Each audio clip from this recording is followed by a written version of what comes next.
Sócio Rural. Oferecimento Deagro, fruto da terra.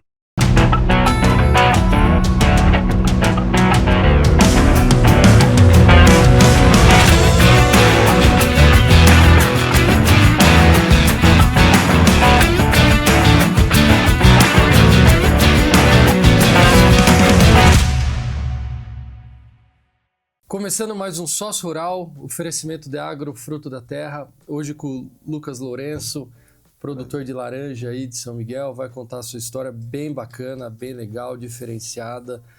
Você estava comentando aqui, Lucas, a pandemia foi um divisor de águas aí, como é que foi? Tua vida antes do agro, né? Era na capital, enfim, era uma outra pegada, daí você veio para o interior. Queria que você comentasse um pouco isso. Exatamente. Obrigado pelo convite, Beto, por estar aqui falando do agronegócio, que é uma coisa que é uma paixão nossa, né? E dividindo um pouquinho da nossa história, da história da Fazenda Arcanjo Miguel, que eu também sou apaixonado, né? Suspeito a falar, mas apaixonado. Mas antes de falar da pandemia, eu vou falar um pouco da história da família no agronegócio, né? Legal. Nós estamos em São Miguel Arcanjo, com produção de cítricos. E o motivo pelo qual estamos lá é curioso, assim. Meu pai, advogado tributário na capital, e tem uma fé muito grande pelo Arcanjo Miguel. Isso vem das gerações passadas, né? Meu avô, bisavô, todos muito devotos ao Arcanjo Miguel. E meu pai, numa ocasião, queria um sítio de veraneio, né? E foi buscando ali próximo a São Paulo, em São Roque, Biúna, naquela região. E conversando com a corretora, ela falou, tem uma cidade chamada São Miguel Arcanjo. Meu pai falou, isso não existe. Não tinha Google para procurar, né? E aí quando veio para cá, se apaixonou. Falou, poxa, São Miguel Arcanjo, né, o protetor da família. Então o agro começa pela fé na nossa família. Que legal, cara. Então ele vem para São Miguel Arcanjo para ter um sítio de veraneio. Então ele tinha um sítio ali, colocou galinha, porco, milho, batata. Era hobby, não era um negócio. Era o final de semana, né? Era final de semana, era um hobby. E aí a citricultura ela vem de uma maneira também despretensiosa, né? Na ocasião a pessoa ofereceu 100 mudas de laranja para ele. Minha mãe até falou, nossa, para que tanta muda? Né? E quando colheu a primeira muda, né, a primeira fruta de laranja, mais da metade das mudas tinham morrido, porque não sabia cuidar, não era um negócio. Então ele colheu, deu para os amigos, família, o que sobrou foi vender. E aí fez conta e falou, opa, isso aqui pode se tornar sim um negócio. A conta fecha aí muito bem. Né? E aí começou a aumentar, então foi comprando os vizinhos aos poucos. E foi acontecendo, né? Então a gente diz, meu pai sempre diz, eu replico, que a laranja entrou na nossa vida por conta da fé mesmo, porque não tinha pretensão nenhuma de entrar no agro, na citricultura, e hoje a gente vê isso daqui motivo da nossa vida mesmo, né? Então, muita gratidão à nossa fé. No meu caso, né, eu trabalhava em São Paulo no audiovisual, com filmagem de séries, longas-metragens, publicidade, né? Vinha pra fazenda pra chupar laranja com meu pai, né? Engraçado que a fazenda tem a mesma idade que eu tenho, 33 anos, Então eu vinha pra cá pra ter o final de semana com família, meu pai que tocava o negócio aqui. E eu tava no mercado do audiovisual e veio a pandemia. Então quando vem a pandemia, eu pego meu filho, minha esposa, nós vamos passar 15 dias na fazenda, né? Saí de São Paulo, da grande capital. E aí passaram-se 15 dias, 30 dias, 2 meses, e eu falei, isso aqui, já que eu tô aqui, né? Meu pai estava em São Paulo, eu falei, eu vou te ajudar aqui, né, meu pai? O que você precisa que eu olhe, né? Que o meu pai estava em São Paulo. E comecei a olhar, comecei a ver, comecei a mexer, e tô até agora mexendo, né? Já fazem 6 anos que eu tô nessa onda. Você saiu daquele caos de São Paulo para a tranquilidade do interior, né? Exatamente. A tranquilidade, claro, para se viver, mas o trabalho também é animado, a gente fala, né? É animado, mas sem dúvida. Acho que a qualidade de vida para a família não não se compara. É. E o teu pai começou com uma chácara, um sítio pequeno no final de semana. Qual que era o tamanho desse sítio e qual que é o tamanho que está hoje? O primeiro sítio, na verdade, é até engraçada a história, porque ele veio para comprar um alqueire, né? E na ocasião, apresentaram um sítio de 30 alqueires para ele. Ele falou assim, eu não tenho dinheiro para isso, né? E ele fala que foi com a corretora nesse dia, lá na Basílica de São Miguel Arcanjo, e falou assim, ó, se for para ser, ele vai permitir. Né? Apontou para a imagem do Arcanjo Miguel. Um mês depois, meu pai comprou os 30 alqueires. Ah, você tá brincando, Te juro. sério? E veio o dinheiro de uma ação que entrou certinho da área. Caramba. Falou, bom, então, ali começou. Então, ele começou com esses 30 alqueires, por isso que foi colocando coisas ali para preencher a terra, né? Como hobby. Foi um movimento espiritual ali do seu pai. A gente crê muito nisso. A espiritualidade é um dos nossos principais valores na fazenda, inclusive, né? Porque a gente fala que estamos trabalhando para ele, porque todas essas coincidências a gente não crê que é coincidência. Que legal. E quantos pés de laranja vocês têm hoje? Quais as variedades? Bom, hoje a fazenda, ela tá com 350 mil pés de laranja. Tá? Caramba, 350 mil pés. Aqui em São Miguel Arcanjo. A gente está expandindo também uma plantação pro Mato Grosso do Sul, né, uma área menor, mas ainda tá para plantar, ainda não iniciou o plantio, a gente está preparando terra lá ainda, né? Mas a laranja a gente tem mais de 10 variedades na fazenda, né? Claro que se você olhar o foco hoje é laranja pera. Sim, que é essa que tá Essa aqui. aqui é a laranja Lucas. pera. Ó, que legal, pessoal. Quem quiser aí, tem nos mercados aqui da região? Assim, eventualmente tem. Às vezes tem. Tá. A gente às vezes coloca, às vezes tem no Cofesa, tem, né? É bonita essa laranja, tá bem firme, né? Tá. bem... Agora é a safra da pera mesmo, é o início da safra da laranja pera. Por que tem tanta variedade?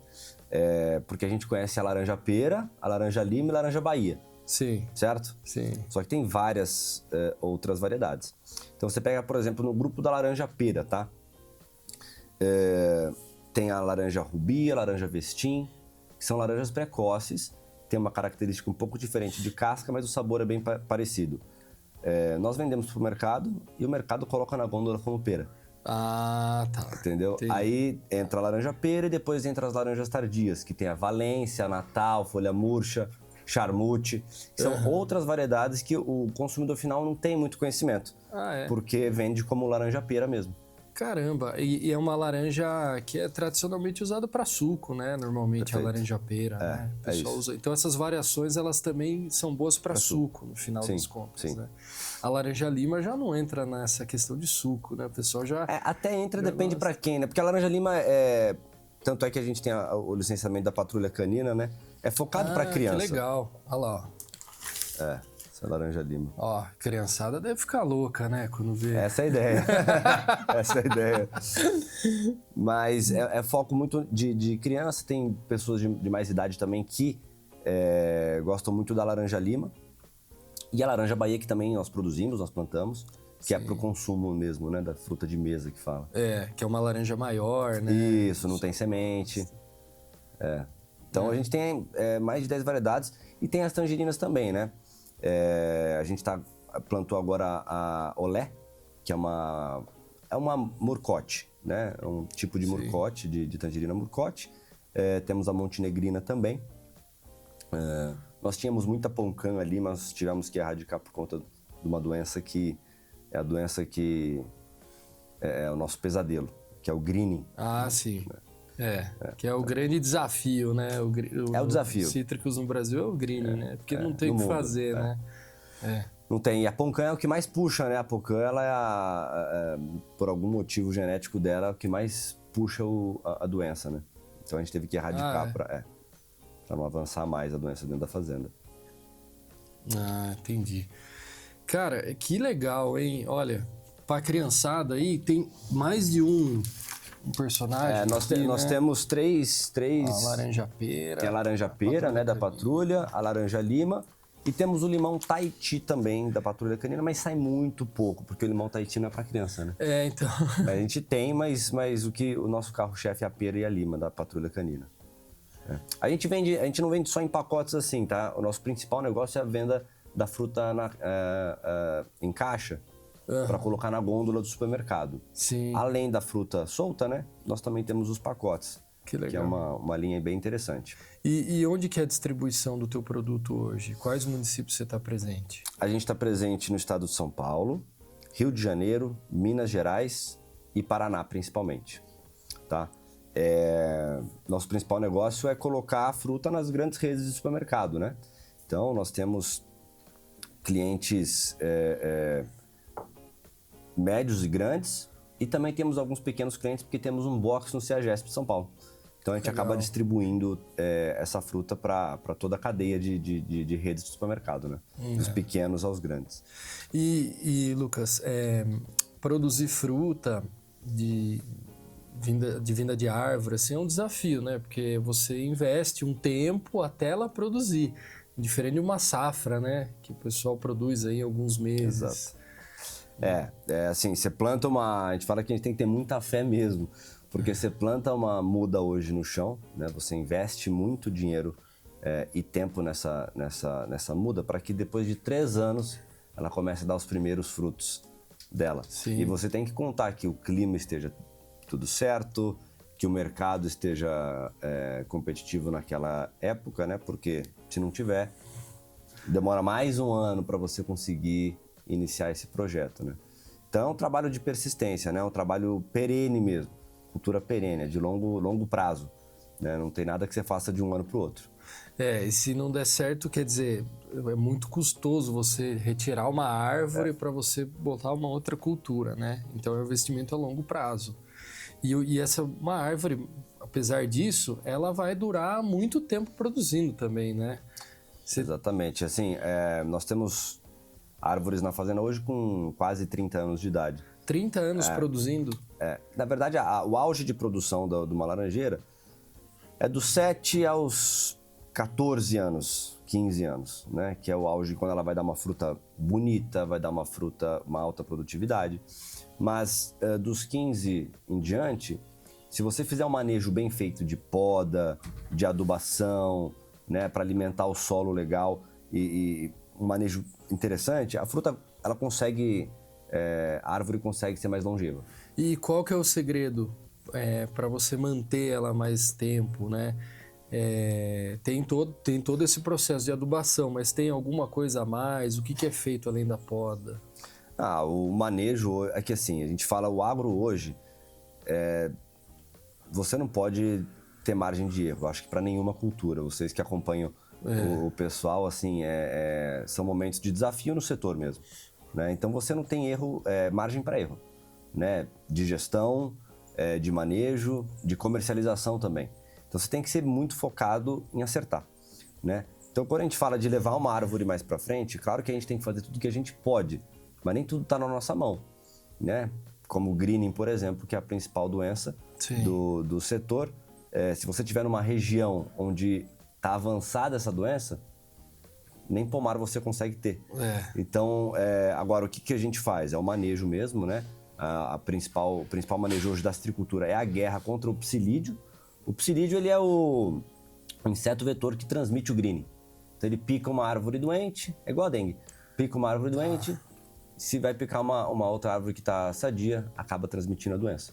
Então, a guerra é contra o inseto, porque não tem cura para a bactéria do greening. E a bactéria do greening vai trabalhando na planta até que ela morre. Né? Ela vai secando, né? Ela vai criando uma calose. Pensa no fluxo da seiva da árvore, né? Sim. Ela vai formando a calose até que para esse fluxo. E aí ela definha. É um processo longo, mas isso acontece se você não tratar muito rápido. E o psilídeo, a fêmea, a cada 15 dias, coloca 800 ovos. Então, se você não tratar o psilídeo, isso se torna avassalador. Então esse é o nosso principal trato hoje, né? É a luta contra o inseto, contra o psilídeo. Então temos que lutar, entrar no pomar a cada 10 dias para poder fazer um trato correto, né? Entendi. E além disso, você tem todo o trato para você deixar uma casca bonita. Porque a citricultura ela tem um negócio interessante, que ela tem 2 principais mercados, né?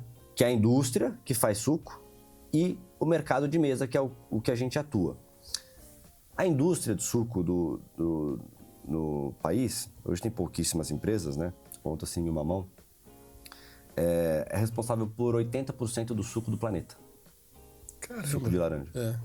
Então, só que o que eles precisam? Do suco, não precisa da casca. A gente que está no mercado precisa trabalhar o suco e a casca. Então, eu preciso fazer tratos diferentes para a casca, para combater ácaro, para combater fungos, para que a aparência da fruta esteja bonita também. A indústria não precisa, né? Então, o nosso refúgio, às vezes, do packing house, vai para a indústria para poder ter esses dois mercados de saída de fruta.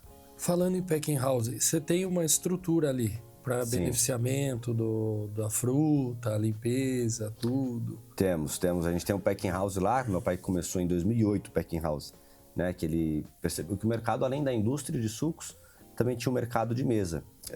Desde então a gente tá nessa tocada, né? Então o packing house fica ali dentro da fazenda mesmo, aqui em São Miguel Arcanjo. Então toda a fruta que a gente colhe, a gente leva para o packing, lava, beneficia, separa. A gente tem as máquinas mais tecnológicas possíveis, mais novas de mercado possíveis, desde para fazer a separação, quanto para fazer os próprios pacotes também, né? Para gerar produtividade. Então ali a gente separa a fruta por tamanho, por cor, por peso, por defeito, coloca na embalagem do cliente o que ele quer, o tipo de fruta que ele quer, coloca no caminhão e entrega no CD deles. Quer dizer, não perde nada, né? Nada. Tudo que é produzido ali tem algum valor, é catalogado e é jogado para o mercado. Perfeito. E o refúgio do packing house acaba indo para as indústrias, né? Que é o que faz o suco de laranja. Que legal.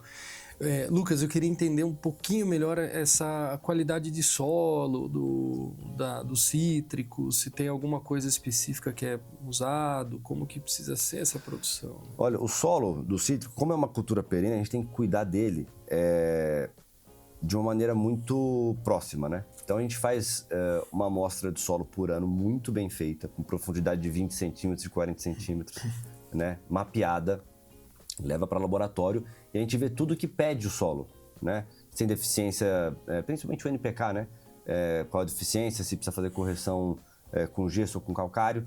Então, inclusive nesse momento, né? Que a gente já fez as amostras, a gente está fazendo agora o cálculo junto com o agrônomo do que jogar, em qual talhão, em qual área, se é uma área que tem um solo um pouquinho mais fraco de nutrientes, se tem uma área que tem um pouquinho mais de areia, mais argila. Então a gente faz esse estudo de solo uma vez por ano e nós temos 3 parcelas de adubo ao longo do ano, da safra. Então a gente tem adubo sólido, tá? Então a gente joga o adubo, o NPK, químico, agora em agosto, em novembro e fevereiro. Então são esses 3 meses aproximadamente, depende da época de florada, época de enchimento de fruto. Então a gente trata o solo dessa maneira, adubando quimicamente. Em alguns pontos que a gente vê necessidade também a gente coloca o esterco para dar uma melhorada, mas a gente acompanha muito de perto o solo, porque é o que vai fazer a fruta, a árvore viver melhor, né? Produzir. Me chamou muita atenção você ter árvore de 30 anos produzindo. O pessoal diz que a citricultura é até 20 anos, né? Claro que também teve muito melhoramento biológico das mudas, né? Mas vai muito do que você faz. Então, assim, a gente fala que numa árvore de cultura perene você tem que fazer raiz. Você tem que criar raiz. Então, como você cria raiz? Uma boa adubação, poda. Porque quando você poda, você joga para baixo. Então, a árvore, ela tá viva. Né? E eventualmente quando você pega um pomar mais velho, que você faz uma poda drástica, uma poda mais forte, a árvore responde também. Então ela dá uma rejuvenescida, porque você cria raiz. E tem um período certo para poda? Um período do ano? Olha, tem, mas eu digo que dá para você podar o ano inteiro. Tá. Principalmente porque nós temos variedades, diversas variedades, né? Quando você pega uma precoce, por exemplo, uma laranja rubi, uma vestim, a laranja flora agora, né, em agosto. Você vai colher essa fruta em abril, maio. Pô, legal, você colhe, poda. Dá certinho. Mas, por exemplo, uma laranja pera, que eu vou começar a safra dela agora e vai vir flor. Quando que eu podo? A safra tá no pé ou na flor? Você tem que fazer algumas escolhas, né? Mas o ideal da poda é segundo semestre. É a melhor época para podar a laranjeira. Que legal. Você usa as fases da lua também para podar ou não? Não dá tempo. Não dá tempo. Se deixasse, se o clima deixasse, você fazia tudo certo, mas não dá tempo. Você precisa podar, senão você não consegue vencer o pomar, né? Porque não tem maquinário sobrando. Hoje ninguém produtor tem maquinário sobrando para poder fazer essas podas. Né? Tem que... Porque é muita planta, né? 350 mil plantas. Isso dá quantos alqueires hoje? Hoje nós aqui em São Miguel Arcanjo estamos com 420 alqueires. Legal. Né? E lá no Mato Grosso do Sul a gente vai para uns 180. Nossa, caramba, vai dar um salto aí de produção, né? E a qualidade lá do clima favorece o cítrico? Porque São Miguel ainda a gente está numa região bem fria, né? Agora, oposto. Então, Mato Grosso já é o extremo quente ali. Lá tem que ser 100% irrigado, né? Lá a planta estressa por calor, falta de água, e você tem que vir com irrigação para você florar. Mas qual que é a vantagem de lá, né? Aqui a gente tem uma entre-safra muito bem definida, que é ali março, abril, maio. Tem pouquíssima fruta. Então a gente acaba tendo que comprar fruta de outros produtores para fornecer, porque eu tenho rede de supermercado que Entendi, não querem saber. Contrato. Então eu trago daquela região. E por que aquela região? Porque o tempo de florada é diferente, porque eu consigo induzir uma florada por irrigação. Que legal, o clima é diferente, então dá Então estou indo para por essa... Aqui na região já não precisa de irrigação, né? Não precisa. Claro que assim, se você tem, você vai ser um pouquinho mais eficiente por conta do clima, né? Antigamente era muito bem definido, verão, inverno, primavera. Sim. Hoje está tudo um pouco misturado e o pé sente, né? A planta sente. Então você tem múltiplas floradas durante o ano, o que não é tão bom assim para a planta. Entendi. Mas não tem necessidade, você produz muito bem sem. Você usa algum inseto para melhorar a produção, aumento ou não? Não, você diz biológico? Ou biológico, ou o pessoal às vezes cria abelha, porque diz que aumenta... Não, a florada da laranja ela não tem uma necessidade de polinização como é, por exemplo, uma maçã, que se você é dependente da abelha. Mas a gente abre a fazenda lá, tem 2 produtores de mel, Sim. que na época da florada colocam as abelhas lá e isso pra gente é bom também, então a gente faz uma parceria. E você acha que isso aumenta a produção? Dá pra sentir isso ou não? Olha, eu vou dizer que sim, medir. É difícil medir, exatamente, a gente nunca mediu. O que eu digo a gente tem uma pequena área da fazenda que tem irrigação. Eu sinto que sim, a irrigação aumenta um pouco. A irrigação aumenta. Aumenta. Mas a abelha propriamente dita assim, a gente não tem essa medição não. A laranja não tem independência da abelha. Entendi. Lucas, vamos dar uma pausa de 2 minutinhos para tomar um café? Vamos lá. Você pega a nossa região, né, de São Miguel Arcanjo, né, uma região que tem uma certa quantidade de horas de frio, né? Você pega o cinturão citrícola que tem no Brasil, é no norte do estado de São Paulo. É o cinturão citrícola, onde tem a maior parte da produção citrícola no país. Por conta de clima e tal? E foi onde foram formando as grandes empresas. É claro que hoje, por conta do greening, isso tem mudado um pouco. Mas naquela região faz mais calor. Então quando você pega a fruta que você vai, dependendo da loja que você vai comprar laranja, tem aquela casca mais verde. Uma casca verde, mas a fruta está doce por dentro. Sim. Já na nossa região, a fruta fica amarela, laranja, por conta do frio. Então o que faz a laranja ficar amarela, muitas pessoas pensam que é por conta da maturação, e não é. Não tem nada a ver com a maturação, né? A laranja ela fica amarela por conta da quantidade de frio que ela tem. Quanto mais frio, mais amarela? Seria isso? Tem 2 principais grupos, né, de pigmentação a casca da laranja. A clorofila, que é o verde, né? E os carotenoides, que é o laranja. Então, quando a maturação da laranja começa, a clorofila ela começa a degradar, certo? Só que para ela degradar, precisa de frio. Se não tem frio, não degrada, a casca fica verde. Se tem frio, abaixo de 13 graus aproximadamente, fica algumas noites frias, né, essa amplitude térmica que tem na nossa região, fica amarelinho. Entendi. E isso interfere alguma coisa na vitamina? Nada, ou não? Nada. Aparência de casca só.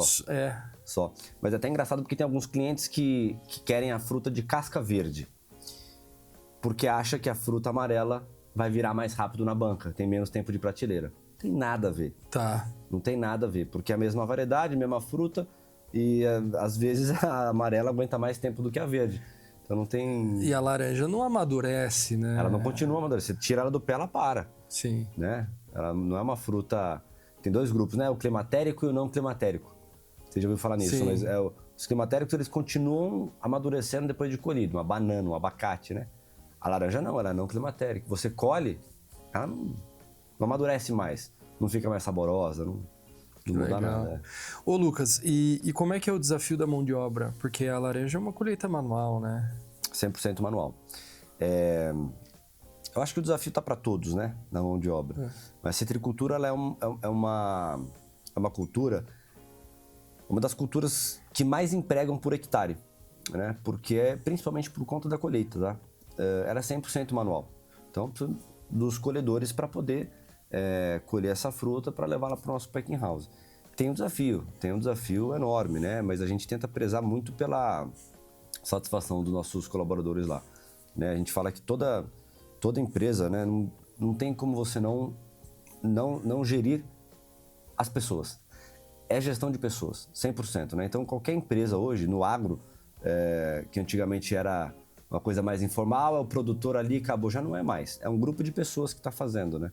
Então, a gente encara muito dessa maneira. Então, os colhedores, a gente tenta motivá-los e deixar eles confortáveis ali dentro para que eles fiquem lá.